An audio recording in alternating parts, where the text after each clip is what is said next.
Ahí te lo paso.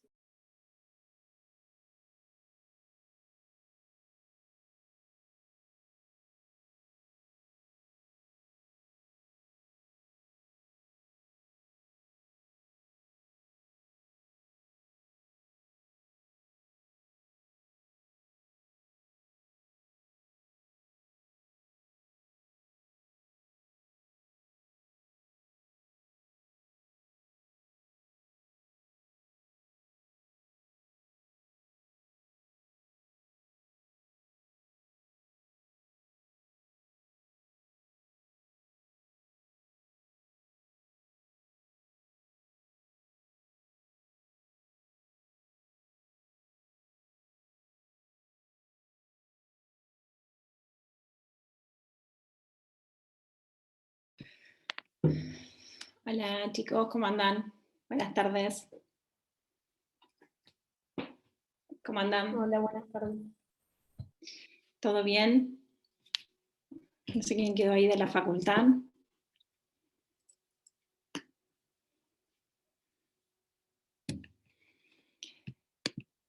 Bien, si quieren ir pasando la asistencia, así después la agendo, vayan pasándome los apellidos nada más, que después los anoto.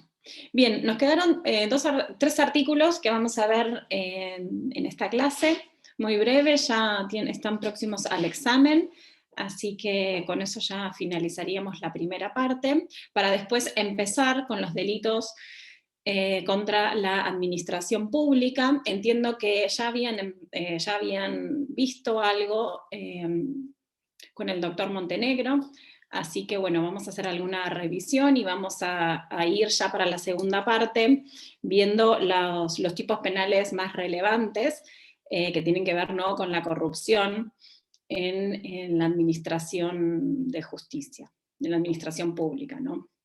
Administración de justicia también, pero bueno, dentro de lo que serían los 3 poderes, lo que afectaría, ¿no?, la segunda parte. Es bastante extensa, así que bueno, espero que después lleguemos, después del examen, con las clases que nos quedarán.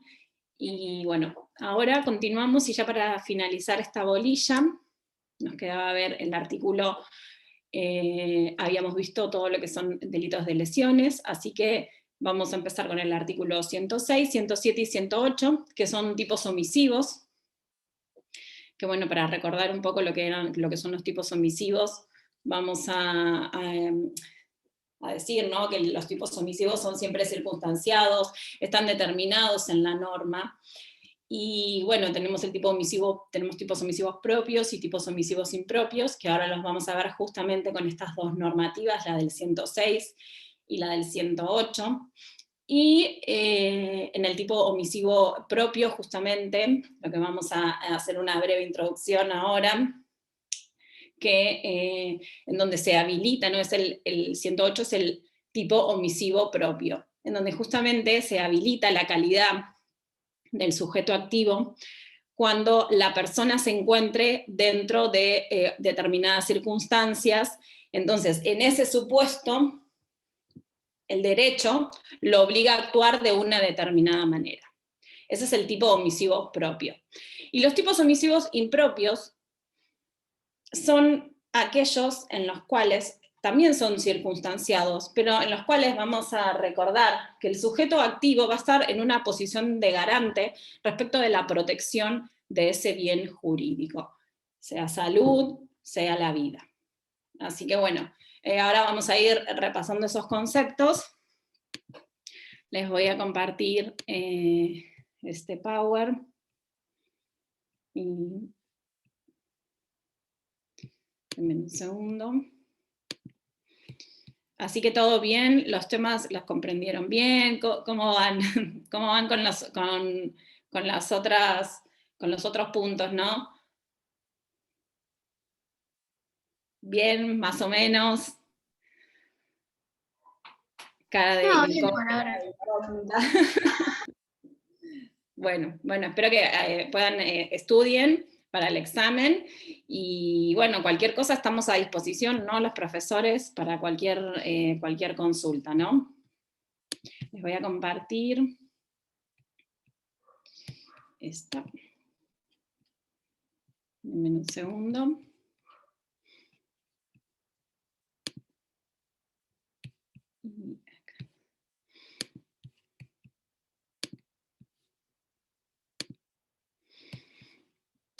Aquí estamos.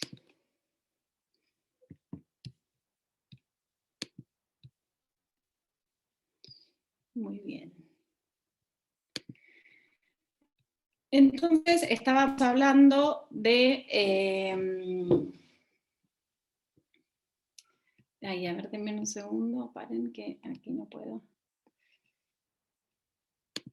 segundito.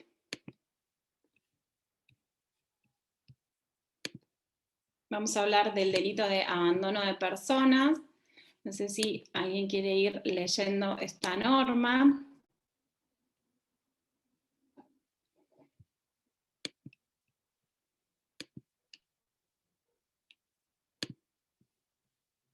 ¿Leerlo en voz alta, profe? Sí. El artículo 106. Empezamos con el artículo 106. Bueno, si quiere yo lo leo. Bien. ¿Este artículo? Sí. El que pusiera en peligro la vida o la salud de otro, sea colocándolo en situación de desamparo, sea abandonando a su suerte a una persona incapaz de valerse y a la que deba mantener o cuidar, o a la que el mismo autor haya incapacitado, será reprimido con prisión de 2 a 6 años. La pena Bien. será de reclusión. No, seguí, continúa, por favor. La pena será de reclusión o prisión de 3 a 10 años si a consecuencia del abandono resultare grave daño en el cuerpo o en la salud de la víctima. Si ocurriere la muerte, la pena será de 5 a 15 años de reclusión o prisión. Bien. Esta figura penal, que es el delito de abandono de persona, justamente es un delito de los que les estaba diciendo, de tipo omisivo impropio. En el primer párrafo vemos que lo que se establece es una pena de 2, ¿no?, a 6 años, cuando se ponga en peligro tanto la vida o la salud, mediante el abandono de la persona o colocándolo en una situación de desamparo. Entonces, este artículo, para entenderlo, lo vamos a dividir en 3. El primer supuesto, que es la puesta en peligro para la vida o para la salud de las personas, va a ser colocar a la persona en una situación de desamparo. La segunda indicación que vamos a hacer es abandonar a una persona a su suerte. Justamente es una persona incapaz de valerse y a la que se le deba mantener o cuidar. Y en el tercer caso, lo que vamos a hacer es analizar cómo sería el abandono de una persona a su suerte, pero que justamente el autor haya incapacitado. Entonces vamos a analizar ahora cada uno de estos 3 puntos que están en esta figura del artículo 106. Colocar a una persona en situación de desamparo, les pongo acá que es un delito de acción, que es distinto a los otros 2 supuestos, al supuesto 2 y al supuesto 3, porque el supuesto 2 y el supuesto 3 son infracciones a una obligación de no hacer. Entonces, ahora lo vamos a ir viendo. Son delitos de omisión. Primero, en el 2 y el 3, lo que hace es omite realizar esa conducta porque lo abandona al sujeto o porque lo ha incapacitado y aún así lo abandona, tiene una obligación de hacer. Y en el primer supuesto es un delito de acción. Ahora lo vamos a ir analizando cada uno. Colocar a una persona en una situación de desamparo, bueno, decimos que el sujeto activo en este supuesto puede ser cualquier persona. El sujeto pasivo también puede ser cualquier persona. Y la acción justamente es colocar a alguien en esta situación, que es privarlo de la posibilidad de ayuda o de asistencia necesaria. O sea, lo que tenemos que tener es esta idea, que la gente rodea a la víctima de determinadas circunstancias que le impidan, por ejemplo, obtener auxilio, el auxilio necesario para salir de esa situación. Este es la acción, o sea, se la rodea de estas circunstancias. La víctima, obviamente, que queda en desamparo completo, y esta colocación, lo que tenemos que tener en cuenta es que la vida o la salud del sujeto corre un peligro cierto por esta situación. Entonces, bueno, acá les hago esta referencia, son supuestos distintos, los dos primeros, bueno, lo que les había mencionado antes, y en el tipo subjetivo de este primer supuesto, de colocar a una persona en situación de desamparo, es un delito doloso, y que justamente el dolo va a estar dado por la situación en la que se deja a la víctima, y aún así la intención de dejarlo, y que esto que les decía, que corre peligro su vida y su salud. Esto es un peligro que debe correr de forma real y concreta. Entonces, decimos que en esta figura, en la primera parte, ¿no?, de esta norma, decimos que es susceptible de dolo directo. En la segunda parte, ¿no?, la parte 2 del análisis del 106, es abandonar a una persona a su suerte, a una persona incapaz de valerse o de cuidarse por sí misma. Entonces acá, diferente al primer supuesto, este es un tipo omisivo propiamente dicho, porque el sujeto activo solamente va a ser aquel que está obligado a prestar los auxilios necesarios a la víctima. ¿Por qué? Porque hay un deber jurídico preexistente, que es anterior.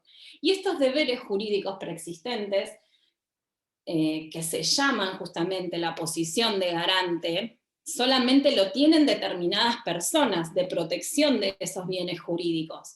¿Y que provienen de qué? Pueden provenir de la ley, por ejemplo, los parientes que tienen deber de asistencia respecto de los padres respecto de los hijos, o viceversa. También puede provenir de una convención, por ejemplo, un contrato, un médico que toma cuidado a un enfermo. También puede provenir de la protección o vigilancia, ¿no?, de determinados bienes jurídicos, como podría ser algún funcionario policial. O también puede surgir, o sea, por eso les estoy diciendo que este deber jurídico preexistente, o también puede surgir de algún deber legal respecto a una fuente de peligro, como por ejemplo un deber que se tiene cuando uno conduce un vehículo automotor. Entonces, esta es la posición de garante que la vemos en este segundo punto, abandonar a una persona incapaz de valerse a sí misma, porque justamente tiene este deber de cuidado, tiene esta posición. Y es solamente el sujeto activo, nosotros decimos que en estos tipos de delitos omisivos, los sujetos, los autores de los delitos, siempre son calificados. O sea, solamente va a ser autor quien se encuentre en esta relación, de acuerdo a estas circunstancias que yo les fui mencionando. Por eso es importante por ahí volver a, ¿cómo se llama?, a recordar, ¿no?, todo lo que es la estructura, ¿no?, de los tipos omisivos. Pero bueno, esta es la importancia de la posición de garante en este segundo punto. Y el sujeto pasivo, o sea, les pongo acá la exposición de peligro por medio del abandono, solo puede ser sobre quién recae, sobre quién es esa persona incapaz, ¿no?, de obtener los auxilios por sí mismo, solamente puede ser ella. Y como les decía también, que tiene que haber una situación típica, que el sujeto activo, encontrándose en esa situación de la cual deriva un peligro, debe poder actuar, ¿no? O sea, el peligro a la vida o a la persona del sujeto pasivo se da en determinadas circunstancias, y si el sujeto al cual debe cuidar no interpone, no interpone su conducta, ¿no? Que sería protegerla, porque justamente lo que tiene que hacer es proteger ese bien jurídico. Entonces, ante la situación de peligro, esa situación de peligro es lo que da vigencia al deber de actuar. Entonces, ¿cómo funciona la omisión? El sujeto tiene una obligación de hacer, que ¿cuál es? Mantener o cuidar o prestar los auxilios necesarios a ese sujeto, no abandonarlo, porque tiene un deber de cuidado. Por eso digo que los autores siempre son calificados. Lo repito como para que les quede. Entonces, ante una situación de peligro, se activa la vigencia del deber. Entonces, cualquier conducta distinta a la debida, por ejemplo, de cuidar o de intentar salvar ese bien jurídico, lo abandona a su suerte. Entonces, ahí es donde empieza a funcionar esta indicación de tipo omisivo. Que muchas veces los tipos omisivos, por eso siempre tenemos que recordar, ¿no?, la parte, la estructura de los tipos omisivos, porque siempre son normativos, porque en su estructura parecen ser similares a los tipos activos. ¿Por qué? Porque yo digo que de una norma penal lo que hago, deduzco un tipo, de una norma deduzco un tipo penal. Y bueno, en el tipo activo voy a tener una prohibición, pero los tipos omisivos son como imperativos. Por eso digo que tiene que haber siempre una norma que me determine las formas típicas de prohibir esas acciones. Entonces, parecería que a muchas veces la omisión, la estructura se parecería a un tipo activo, pero no lo es. Y así como para bueno, volver a este segundo punto, ¿no?, que les pongo acá respecto del artículo 106, y les decía anteriormente que lo que tiene que tener es el sujeto activo la posibilidad efectiva, en todos los tipos omisivos, el sujeto tiene que tener la posibilidad efectiva de realizar la conducta debida. ¿Y cómo es eso? Claro, porque el ordenamiento jurídico, recuerden, que tampoco va a exigir ninguna cuestión ordenar físicamente lo imposible para el sujeto. Entonces, debe tener que tener la posibilidad de realizar esa conducta. Entonces, dijimos que tenemos el sujeto activo, tenemos el sujeto pasivo, la acción, cuál es la situación típica. Bueno, acá más o menos se los había puesto, ¿no? Cuál es la situación típica del sujeto, cuál es la omisión. Exteriorizar, bueno, la omisión justamente consiste en ¿no? Exteriorizar cualquier conducta distinta a la de salvaguardar ese bien jurídico. Y debe que tener la posibilidad de realizar esa conducta debida. En el aspecto subjetivo, o sea, respecto del dolo, ¿qué es lo que vamos a analizar? Bueno, también el dolo lo analizo de la misma manera. Como yo digo que los tipos omisivos son circunstanciados, o sea que se habilita la exigencia cuando se dan esas determinadas circunstancias, el sujeto, para analizar el dolo, lo que tenemos que tener en cuenta es que el sujeto activo debe conocer las circunstancias en donde cobra vigencia ese mandato de actuar de una determinada manera. Entonces, ¿cuál es el dolo del sujeto? ¿Cómo va a estar comprendido? Bueno, en el aspecto cognoscitivo, ¿no?, el sujeto sabe la situación que la víctima queda abandonada a su suerte, porque es una persona incapaz de valerse por sí misma, de cuidarse o de mantenerse por sí misma. Conoce esa situación. Y aún así, conoce el peligro que va a correr su vida o su salud. Entonces, en este tipo en el abandono a su suerte a una persona incapaz, solo es posible el dolo directo. Acá algunos autores entienden, bueno, que les puse los dos porque algunos autores entienden que posiblemente pueda existir, ¿no?, la posibilidad de dolo eventual.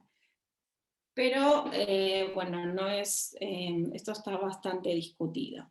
¿Qué sucede si hay un error respecto a la posición de garante del sujeto? O sea, no sabe que tenía a su cuidado a esa persona.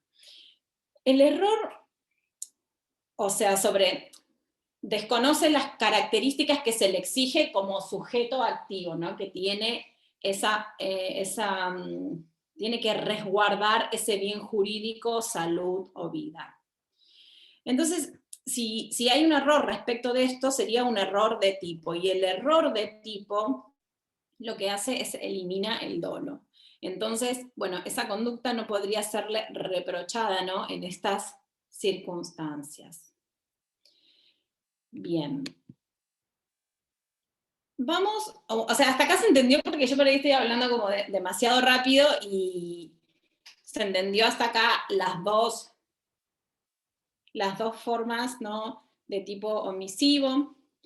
El primero que vimos fue el colocar a una persona en una situación de desamparo, que sería un supuesto yo les había puesto de acción, y los otros dos decíamos un supuesto de omisión, abandonar a una persona a su suerte, o este tercer supuesto, que sería abandonar a una persona a la que el autor haya incapacitado. O sea, acá el autor lo incapacitó. ¿Hasta acá se va entendiendo todo? Voy a tomar un poquito de agua. Sí. Bueno, gracias que alguien me contesta. ¿Cómo va a ser el examen? ¿Va a ser presencial? Sí, a desarrollar preguntas. Ah, bueno. ¿Presencial? Sí, sí. Bien. Bueno, ¿y qué? ¿Están citados todos a la misma hora las dos comisiones? ¿Cómo quedaron? ¿O ustedes van a la hora del examen? Supuestamente era en horario de comisión. En el horario de comisión, bien. Bueno. Muy bien. Respecto de tipos omisivos, las dos características que vimos de esta figura penal del 106, ¿puedo continuar? ¿O quedó alguna pregunta? ¿Se entendió bien la posición de garante? ¿Todo ok? Sí, se Bueno, entendió. continúo. La tercera parte, ¿no?, de la normativa sería abandonar a una persona que el autor justamente haya incapacitado. Entonces, el sujeto activo solamente va a poder ser esa persona que, en virtud de su accionar, incapacitó a la víctima. El sujeto pasivo, bueno, va a ser la víctima, la persona al cual el autor haya incapacitado. Tenemos una situación típica. La situación típica está dada porque el agente haya provocado la incapacidad del sujeto pasivo. ¿Cómo puede darse esta situación típica? Puede ser en forma accidental o puede ser en forma descuidada o como una forma culposa. Y por esta situación es que nace el deber justamente de salvaguardar ese bien jurídico, salud o vida. ¿Y en qué consiste la omisión? La omisión, el que incapacitó, ¿qué sucede? Está obligado a prestar ayuda, pero no lo hace. Y en infracción a ese mandato, abandona con peligro para la vida, para la salud a esa persona. Esta omisión podemos decir que es un deber de asistencia que surge ante esta determinada situación. Nace justamente de la situación que el propio autor creó, ya sea en forma accidental, inocente, culposa, como cualquier forma que puedan ocurrir en cuanto se incapacita a una persona. Por ejemplo, ¿no?, en un accidente abandona al lesionado sin socorrerlo. Acá la doctrina, la jurisprudencia, todos son contestes en determinar, todos, dicen, ¿no?, que, ojo, este delito no se configura, el abandono de persona, si la víctima del delito puede ser socorrida por terceras personas que se encuentren en el lugar, en el mismo lugar o en el hecho. Entonces, bueno, no se daría esto, o sea, como que la colocan en una situación en donde la persona no puede ser asistida por otras personas. Obviamente, como les decía, que los tipos omisivos son circunstanciados y que además se le exige, o sea, como una indicación normativa, el autor del delito tiene que tener la posibilidad nuevamente de realizar la conducta debida. No se los dije en el punto anterior, pero se los digo, porque el resultado, tenemos la acción, tenemos el nexo de evitación, que justamente el nexo de evitación es no interponer la conducta, el cuidado necesario, la conducta debida, y tenemos el resultado. Y el resultado va a estar dado por la puesta en peligro para la vida o para la salud. Ese peligro, se los dije al principio, tiene que ser que se corra un peligro cierto y concreto. En el tipo subjetivo, dolo directo. Dolo directo, dolo eventual. Las dos formas. ¿Cuándo se consuma esta figura penal? Se consuma cuando se abandona, por ejemplo, mejor dicho, en el abandono, bueno, con la acción de colocar a la situación de desamparo, creándose el peligro para la vida o para la salud. Pero si la víctima no corrió efectivamente ningún peligro, la realización de esa conducta, o sea, no estaría enmarcada dentro de esta normativa. Por ejemplo, Soler, algunos entienden que, por ejemplo, si no corrió un peligro efectivo, quedaría la figura en tentativa. Pero Soler, que es un doctrinario que estudiamos bastante nosotros en Derecho, y por ahí algunos estudiando algún código de él, Soler entiende que como son delitos de peligro, entonces resulta inadmisible hablar de tentativa cuando hay justamente una infracción de peligro en esta figura penal. ¿Cuándo agrava? Se agrava con el resultado. Estábamos hablando del resultado. El resultado es el peligro cierto y concreto que corre la vida o la salud de la persona. Entonces, decimos que se agrava la escala penal de 3 a 10, ¿no? Sí, de 3 a 10 y de 5 a 15. Pero fíjense cómo está redactada la norma, que dice como consecuencia del abandono, si como consecuencia del abandono se produce un grave daño en el cuerpo o en la salud. No me está hablando del tipo de lesión, no me está hablando de lesión leve, grave o gravísima, si resultare un grave daño. Entonces, ¿cuál es el parámetro que debemos tomar para decir, bueno, cuándo hay un grave daño? Bueno, y acá está bastante discutida, ¿no?, la interpretación de la doctrina, porque algunos entienden que solamente comprende las lesiones graves y gravísimas. Estoy hablando de esto por el monto de la escala penal, y para otros entienden que justamente es suficiente que en el cuerpo o en la salud de la víctima haya sufrido un perjuicio importante, aunque no alcance a la configuración de lesiones graves o gravísimas.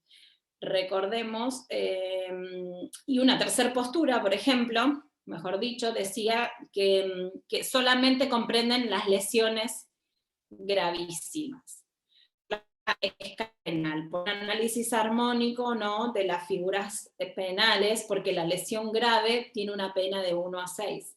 Entonces quedarían afuera. Si corriese un grave peligro para la vida, esta tercera postura, si fuesen lesiones gravísimas. O sea, como para que vean, cuando la norma no es tan precisa, como por ejemplo en este caso donde dice un grave daño, como las interpretaciones respecto de este párrafo pueden ser disímiles, ¿no? Y cada uno tener una interpretación respecto de, ¿no?, si va a aplicar una pena mayor, ¿no? Y justamente en la interpretación de las normas penales tenemos que ser muy cuidadosos porque estamos hablando de la mayor agresividad del sistema, que es privar a una persona de su libertad y aplicar una escala penal que no es poca cosa, de 3 a 10 años o de 5 a 15 años. Bueno, obviamente en el caso de muerte estarían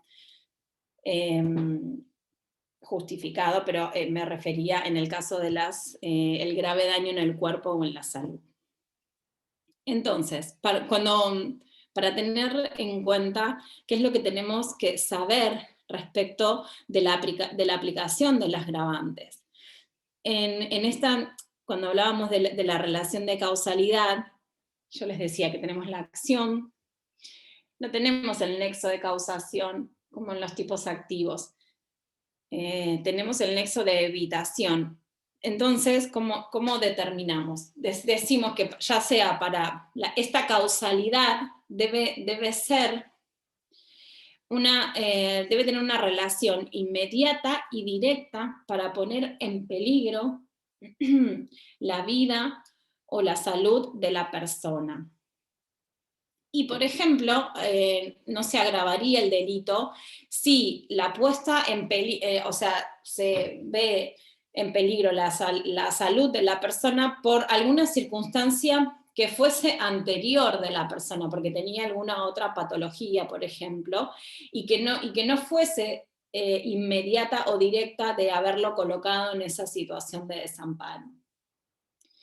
O, por ejemplo, tampoco se agravaría el delito si proviene de alguna circunstancia específica de la víctima o por el accionar, por ejemplo, de un tercero.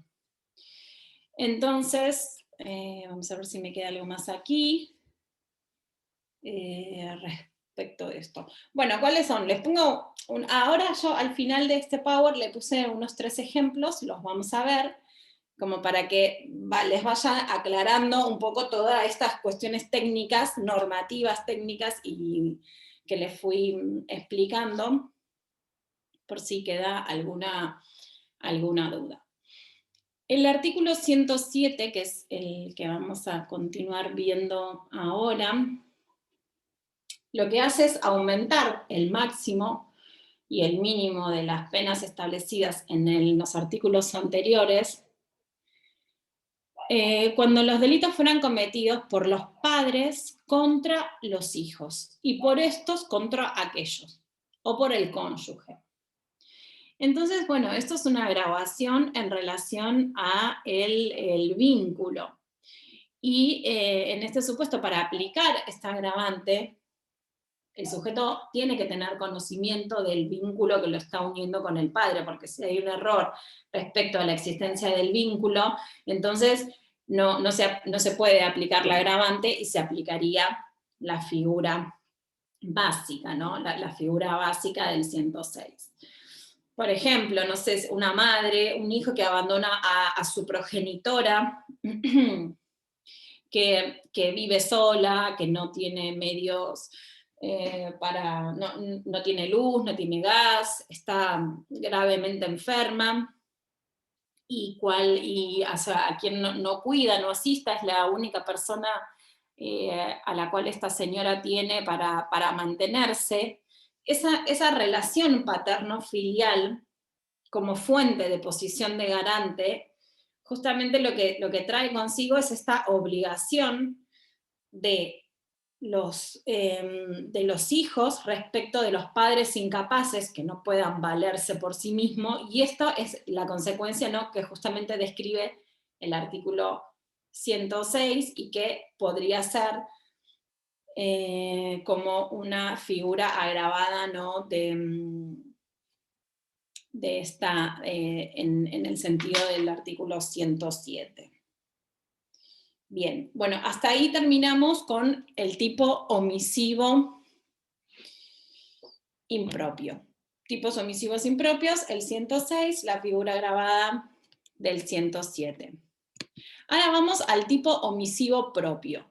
El tipo omisivo propio es el del artículo 108 del Código Penal. Entonces, les recordaba, ¿no?, al principio de la clase que estos tipos omisivos propios, cualquier persona que se encuentre en esta situación puede ser el autor del delito. Y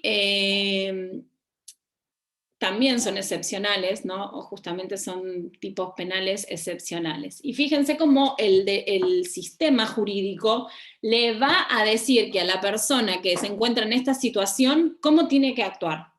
Entonces dice que reprime con multa de tantos pesos el que encontrando perdido o desamparado a un menor de 10 años, o a una persona herida o inválida, o amenazada de un peligro cualquiera, omite prestarle el auxilio necesario. Ya está dando la obligación. Si cualquier ciudadano se encuentra ante esta situación, tiene que prestarle el auxilio necesario. Esta es una obligación que da el derecho. O, en el caso que no pudiera, darle el auxilio necesario, siempre que no corriera riesgo, ¿no?, para su persona, no diera aviso inmediato a la autoridad. Este es el propio, después los otros, los impropios, son los de allá, pero este es el propio delito de omisión, que es la omisión de auxilio. Entonces lo que se reprocha es la conducta omisiva, que se presume previamente la existencia del deber de actuar de una determinada manera. Esto se da, el bien jurídico como que medio está solapado en un deber de solidaridad, ¿no? Porque solidaridad en cuanto a encontrarse una persona perdida, desamparada, un menor de 10 años. Consagra este mandato. Acá la diferencia con los otros es que no hay una prohibición, sino que el derecho dice, viéndose en esta determinada situación, la persona tiene que actuar de esta forma. Entonces, decimos que analizando el tipo objetivo de esta figura penal del artículo 108, bueno, vemos que la escala penal es una multa, ¿no? O sea, perdón, no hay escala penal, sino que la sanción es una multa, ¿no? Vamos a analizar el sujeto activo. En todo lo que es el aspecto objetivo, el sujeto activo es cualquier persona, pero cualquier persona que obviamente no estaba obligada personalmente anterior a encontrarse a esta situación, sino que se ve obligada en esa situación porque el derecho le impone al momento de encontrarse con una víctima en una situación de peligro. El sujeto pasivo, bueno, es las personas que está indicando la norma penal, es la persona desaparecida, es la persona perdida o es el menor de 10 años. Una persona perdida es aquella, por ejemplo, que no sabe cómo llegar o desconoce cuál es, dónde está, cuál es su destino. Una persona desamparada es aquella que no puede proveerse, por ejemplo, de auxilios necesarios en virtud de su condición. La ley la ley considera que la persona ya se encuentra en una situación de peligro cuando habla de la persona herida, inválida o amenazada de un peligro cualquiera. Siempre cuando hablamos de la relación de peligro, tiene que tener una relación, bueno, dije relación dos veces, tiene que tener, bueno, una indicación directa con lo que es el bien jurídico protegido, ¿no?, en este título que estamos viendo, que es la vida o la salud, ¿no? La puesta en peligro siempre para la vida o para la salud. Hablábamos de la situación típica. La situación típica, como en los otros tipos omisivos, como hablamos de esta situación, cuando cobra vigencia un determinado deber, es justamente encontrarse frente a la persona amenazada de un peligro cualquiera, y esto da como la vigencia del deber de actuar. la persona se puede, por ejemplo, encontrar, se puede hallar porque o se la está buscando, o se la puede encontrar accidentalmente, o porque está llamando, está solicitando auxilios, o porque un tercero la encontró. Y cuando la norma habla del peligro cualquiera, es que puede afectar, que debe, mejor dicho, afectar a la persona, sea cual sea la naturaleza. Y la omisión, justamente lo que les digo acá, consiste en, lo dice la norma, no prestar el auxilio necesario o en no dar aviso inmediato a la autoridad. ¿Qué hace como le está diciendo al sujeto que debe actuar el derecho le está diciendo que debe actuar de una determinada manera, releva la obligación cuando justamente exista un riesgo personal para el sujeto activo, porque justamente, de nuevo, las personas no están obligadas a soportar jurídicamente lo imposible. No se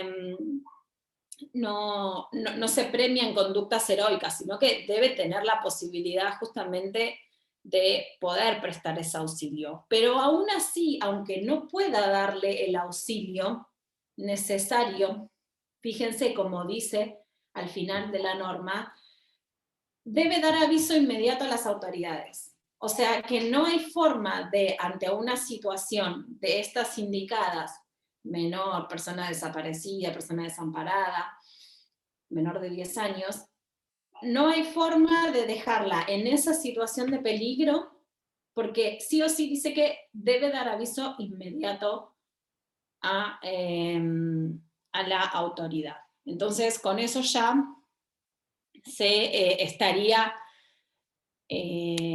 completando, ¿no?, este mandato normativo del derecho. No puede el sujeto hacer nada, bueno, debe comunicar a la autoridad.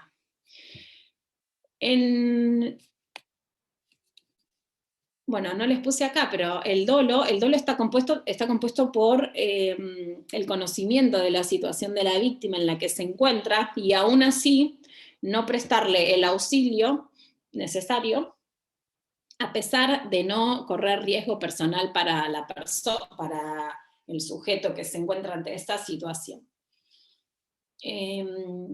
Así que bueno, estos serían 106, 107, agravado, y el 108. Vamos a ver brevemente unos casitos muy simples. Bueno, esperen que voy a leer. No sé si alguno se presta, son bastante largos, pero son fáciles. Si alguno se presta para leer, mejor. Yo leo si Bueno. quiere, profe. Ah, bueno, perfecto. Diferencia entre abandono de persona y homicidio culposo. A efectos del dictado del auto de procesamiento, corresponde encuadrar en el delito de homicidio culposo y no en el de abandono agravado por el resultado muerte y por el parentesco la conducta de la madre que deja a su hijo menor al cuidado de la abuela alcohólica y golpeadora, el cual fallece presuntamente a raíz de los golpes propinados por esta, pues siendo que el nivel de ilustración y la magnitud de las carencias pueden gravitar en la verificación del tipo subjetivo, deben concluirse que el proceder de la imputada no satisface el dolo exigido de abandono de persona consignado en el artículo 106 del Código Penal. Bien, en ese supuesto había sido una persona que había dejado a un menor de edad en una situación media de desamparo, porque estaba al cuidado de una persona también incapaz. Pero en este caso se determinó que no se configuró el 106, sino que se configuró el delito de homicidio, porque no se daban justamente las circunstancias que nosotros habíamos analizado al principio.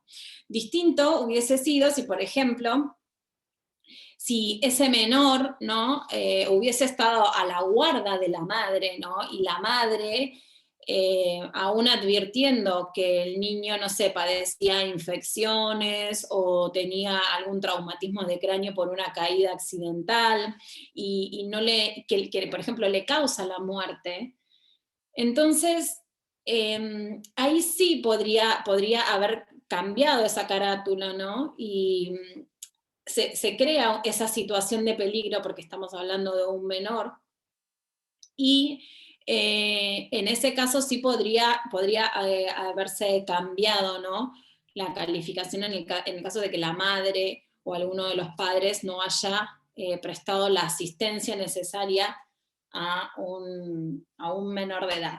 Creo que les puse otro ejemplo así como este que les estoy diciendo abajo. En el punto B,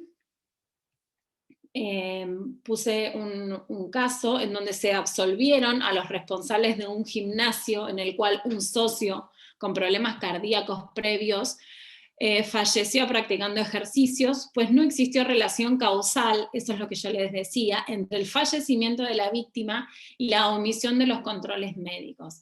O sea, porque por ahí esta persona tenía algún padecimiento anterior, entonces podría haber sido, ¿no?, por eso la diferenciación, y que no se aplicaba tampoco en este supuesto, ¿no?, esta figura penal. Diferencia entre abandono de persona y homicidio doloso. Bueno, acá les ponía, en este caso, si bien el menor cuya guarda de hecho detentaban los imputados padecía afecciones de varios días de evolución grave, bueno, este es el ejemplo, grave infección y traumatismos de cráneo, que nunca fueron atendidos o asistidas médicamente y que finalmente le causan la muerte al menor. Solo puede atribuirse ese accionar, la intención de crear una situación de peligro, y a lo sumo un dolo eventual con relación al resultado, configurando el delito de abandono de persona seguido de muerte. Entonces, en este supuesto sí se aplicó la norma del 106. Pero fíjense la aclaración que hace, no hubo el dolo directo de ocasionar la muerte. Por eso la diferencia entre el abandono de persona y el cómo se diferencia, ¿no?, el dolo. Uno está determinado por la intención, que no se da en este supuesto, no encuadra en el delito de homicidio, pero sí encuadra en esta situación de abandono, ¿no? Y bueno, con eso terminábamos esos 3 casos como para que les queden claro de qué estuvimos hablando esta clase. No sé si les queda alguna pregunta o alguna duda. No. Bueno, vemos rápido 2 leyes que están en el programa para que las sepan. Son 2 leyes que forman parte, ¿no?, del Código Penal, y por ahí tengan alguna aplicación el día de mañana. Son la Ley 13.944, que es la Ley de Incumplimiento de los Deberes de Asistencia Familiar, y la Ley 24.270, que es el impedimento de contacto de padres menores de los menores con sus padres no convivientes. El incumplimiento de los deberes de asistencia familiar, como una normativa, parecerían cuestiones de familia, pero no tienen una regulación específica en materia penal, es la Ley 13.944, como ya les decía. Son poquitos artículos, se los digo rápido. El incumplimiento prevé una pena muy, muy baja y también una multa a los padres que, aún sin mediar una sentencia en sede civil, sustrajeran de prestar los medios indispensables para la subsistencia de sus hijos menores de edad. Vean la importancia de esta norma, de esta ley, ¿no?, en materia penal, lo cual al progenitor, al sustraerse, o sea, al no cumplir con la prestación de los medios indispensables para la subsistencia de los niños de un menor de edad de 18, estaría cometiendo, ¿no?, este delito de incumplimiento de los deberes de asistencia familiar. El artículo 2 de la misma ley también prevé, no solo, porque se amplía, no solamente es para los hijos menores de 18 años, sino que en la misma pena también incurren aquellos que no le presten asistencia a los hijos respecto de los padres, el adoptante respecto del adoptado, o un menor de 18 impedido, el tutor, curador, el cónyuge también, al otro no, aunque no estuviese separado legalmente, y esto tendríamos que ampliarle, porque esta norma es más vieja que la reforma del Código Civil, tendríamos que ver si podrían incluir dentro de esta normativa, dentro de los incumplimientos de los deberes de asistencia familiar, en materia penal, a alguna otra persona que queda fuera, ¿no?, de esta legislación. Y siempre lo que tenemos que tener en cuenta es que no interesa si hay sentencia en sede civil. Y bueno, que estamos hablando siempre de obligaciones alimentarias, ¿no? Este delito, el de la ley 13944, es un delito de acción privada, y conforme el artículo 73, inciso 4, así que bueno, debe instar. Y por último, como brevemente, para que lo sepan y tengan en cuenta, que también en sede penal hay una ley que es la 24270, esta es una ley del año 93, que habla del impedimento de contacto de los menores con sus padres no convivientes, y cómo es la actuación de la justicia penal en estos supuestos en donde hay un menor y un padre que quiere ver a su hijo, y está impedido, ya sea por el otro cónyuge o por cualquier persona que tenga cuidado a ese menor, y que le impide, le obstaculiza, ver al menor, ilegalmente, ¿no? Claramente, entonces tiene esta acción. También, por ejemplo, si lo muda de domicilio y demás, se prevé esta acción, que es muy expeditiva en sede penal, porque ni bien se interpone una denuncia en este sentido, con respecto a la ley de impedimento de contacto, la 2470, ¿qué hace? El juez de garantías es como si fuese una medida cautelar, ¿no? El juez de garantías debe llamar a las partes a una audiencia, debe arbitrar todos los medios necesarios para llamar a las partes a una audiencia. Y esa audiencia, dejé de seguir acá, o sea, tiene que llamar a las partes para una audiencia dentro de los 10 días. Y dentro de esos 10 días tiene que generar como sea el vínculo respecto con el padre, ¿no?, que realiza la demanda. La denuncia, quiero decir. Demanda sería en sede civil. Entonces, lo que hace es restablecer el vínculo. Fíjense por ahí la importancia, ¿no?, que es ante estos supuestos, restablece el vínculo y después remite las actuaciones al fuero de familia. Entonces, bueno, la importancia de estas dos normativas que forman parte del Código Penal, que no están incorporadas en el articulado, pero bueno, las tienen en el programa, y que se las quería comentar para que las tengan en cuenta, ¿no? Como también se interviene la justicia penal en cuestiones de familia. Claramente se utiliza el fuero penal para dar celeridad a algunas cuestiones que en otros organismos están un poco más trabadas, aunque funcionan bien. En el fuero de familia funciona bastante bien, ¿no?, el restablecimiento del contacto. Y bueno, este impedimento de contacto también es un delito de instancia privada, ¿no? Y ahí sí que nos vamos al artículo 72, inciso 3, que ahí figura justamente la indicación de instancia privada respecto de esta normativa, esta ley. Así que bueno, nada, con eso doy por finalizado esta parte, la primera parte de la materia, y el viernes es el examen, Así que bueno, nos veremos, no sé si el viernes voy a ir o va a ir otro profesor. Si no, nos vemos la próxima clase ya con delitos contra la administración pública, los cuales son muy importantes porque los enmarcamos siempre en los delitos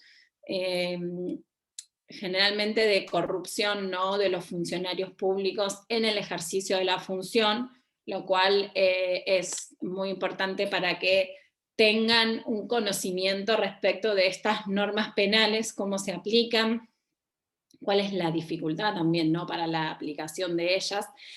Pero bueno, espero que hayan comprendido los temas de hoy. Cualquier cosa me avisan.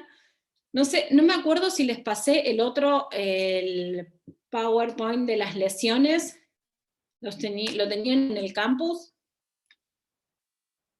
Sí, está en el ¿Sí? campus, el Power. Buenísimo, listo. Les paso entonces, y con eso ya completaríamos por lo menos mis temas. Así que, bueno, los libero, vayan a estudiar, y nos vemos en la segunda parte de la materia. Ya para dentro de una semana, seguro. Gracias. profe. Muchas gracias. Bueno, Muchas gracias, profe.